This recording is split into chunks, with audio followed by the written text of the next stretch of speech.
السلام علیکم۔ وعلیکم السلام۔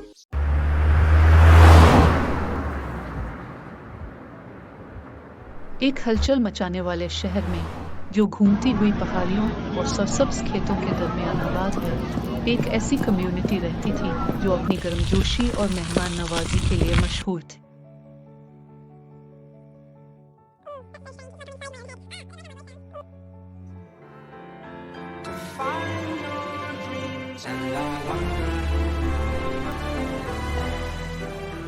کیا تم نے دیکھا ہے کہ ہمارا ٹاؤن چوک کتنا گندا ہو گیا ہے؟ ہاں، یہ بہت خراب ہے۔ ایسا لگتا ہے کہ اب کوئی بھی اسے صاف رکھنے کی پرواہ نہیں کرتا۔ عائشہ، ٹھیک ہے، مجھے یہ پڑھنا یاد ہے کہ اسلام میں صفائی کی کتنی اہمیت ہے۔ نبی کریم صلی اللہ نے ہمیشہ ہمارے ارد گرد کی صفائی کی اہمیت پر زور دیا۔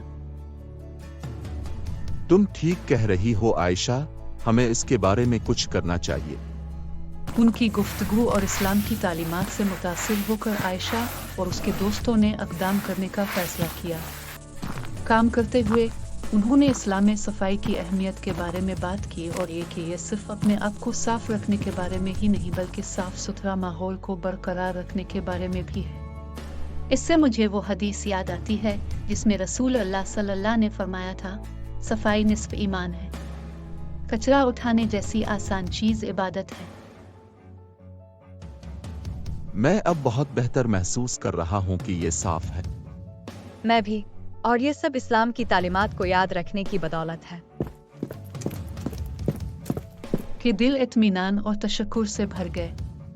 انہوں نے نہ صرف ایک نظر انداز جگہ کو بحال کیا تھا بلکہ اسلام کی تعلیمات کے مطابق اپنی زندگی گزارنے کے عزم کی تجدید بھی کی تھی۔